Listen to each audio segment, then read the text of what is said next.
Alors, dans cette vidéo, on va parler du foie, de la vésicule biliaire, de la colère, de la frustration, de cette énergie vitale qui est l'énergie, ce qu'on appelle bois, c'est-à-dire c'est le mouvement, c'est la croissance, c'est la guérison. Pourquoi est-ce que ton foie et ta vésicule biliaire sont essentiels? Parce que c'est ce qui permet au corps d'être en mouvement, et sans mouvement, il n'y a pas de vie. C'est la règle essentielle.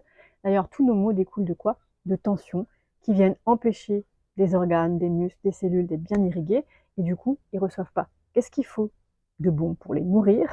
Ils ne peuvent pas éliminer leurs déchets, ils s'intoxiquent, et au fur et à mesure que ça s'accumule, on se retrouve avec des zones qui fonctionnent plus bien, voire pas. Alors, je te donne un exemple, la colère. La colère, c'est quelque chose que, pour certaines personnes, on n'a pas, c'est pas clair. Qu'est-ce que c'est la colère exactement? Je prends mon exemple. Moi, j'ai jamais aimé la colère. J'ai jamais aimé me mettre en colère et j'étais même pas capable de me mettre en colère. Donc, ça voulait dire quoi? Que mon énergie bois était freinée. Et c'est vrai, puisque j'avais un hallux valgus. Donc, hallux valgus, c'est quoi? C'est le métal qui freine le bois. Donc, j'avais un frein sur ces organes-là, qui m'amenait des maux de tête, des saignements de nez quand le frein se lâchait d'un coup et que l'énergie montait, hein, comme un barrage qui lâche d'un coup. Et plein d'autres thématiques avant les menstruations, puisqu'il y a cette intervention de bois, feu, métal, etc. Donc, maux de tête et autres désagréments.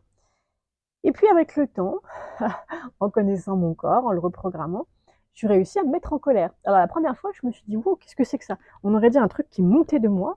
Et j'étais en transe, j'étais comme, oh, c'est ça, se mettre en colère. J'étais impressionnée. Et puis, au fil du temps, j'ai appris à plus me mettre en colère. Alors, pas être en colère tout le temps, mais à m'énerver quand il faut, etc. Enfin, quand ça sortait, parce que c'était pas mental.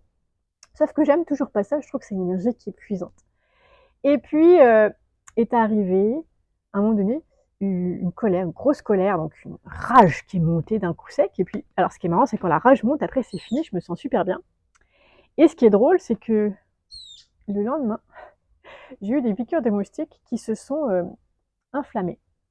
Et en fait, c'est juste logique, puisqu'une fois que la colère est montée, je n'avais pas fait d'exercice d'ancrage. Donc, il y a comment dirais-je, une énergie qui restait présente et qui avait besoin de sortir du feu. Et donc, la piqûre de moustique a été l'occasion de sortir ce feu-là. Donc, mon corps l'a sorti sous forme d'inflammation.